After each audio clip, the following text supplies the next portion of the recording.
The English football team has made it to the finals of the women's 2022 Euro competition after thrashing Sweden 4-0 in front of an enthusiastic home crowd.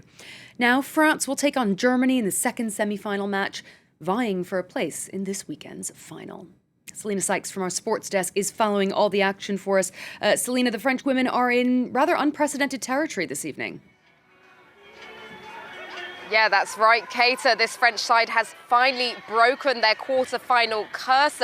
They've reached their first ever semi-finals. They were knocked out at the quarter-finals in their last 5 major tournaments. They're here in Milton Keynes to play that semi-final this evening against Germany. They've had this underachievers label that's been haunting them for over a decade now, and in a bid to change that, the manager Corinne Diacre had introduced a number of new generation young players into this side. A lot of them won the World Cup with the under-17 French side a few time ago in a bid really to inject a winning mentality back into this French side. Though that didn't come without controversy. She dropped 2 very big veteran players from this squad, Eugénie Le Sommer and Amandine Henry. But it seems so far that that decision is paying off.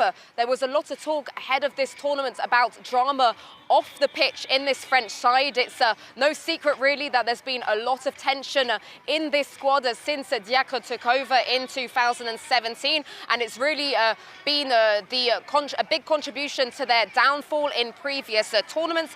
But it seems like this previously very divided side has put their differences behind them to achieve what their undeniable talent is very capable of achieving here. That's winning tournaments. They have so many star players from Lyon, the dominant side in Europe when it comes to women's football, and PSG. They have so much attacking flair with the likes of Delphine Cascarino and Diani.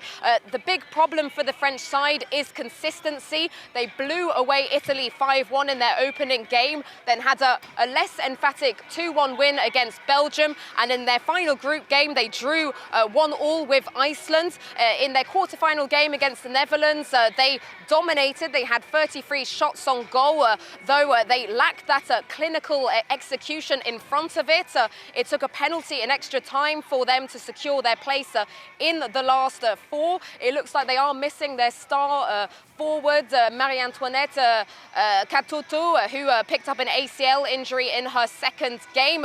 So these are all issues that will have to address before this evening, where they face a very disciplined German side. Diacre is determined that her team can make history here this evening and reach their first ever final. And Selina, standing between France and that final, a German side, as you said, very determined, and a team that's no stranger to success. That's right, Kate. This German side has been a bit overlooked in the run-up to this tournament, it has to be said. But as we say here in the UK, you can never underestimate the Germans. This women's side have won 8 Euro titles, including 6 back-to-back titles between 1995 and 2013. Though it has to be said, in recent years they have struggled with form and with injuries. They were knocked out in the quarter-finals in the Euro in 2017 and in the World Cup in 2019. Though this side has been gradually gaining momentum at this tournament. They topped their group and then had a 2-0 win against Austria in their quarter-final. They're the only team also yet to have conceded a goal at this tournament, in the UK.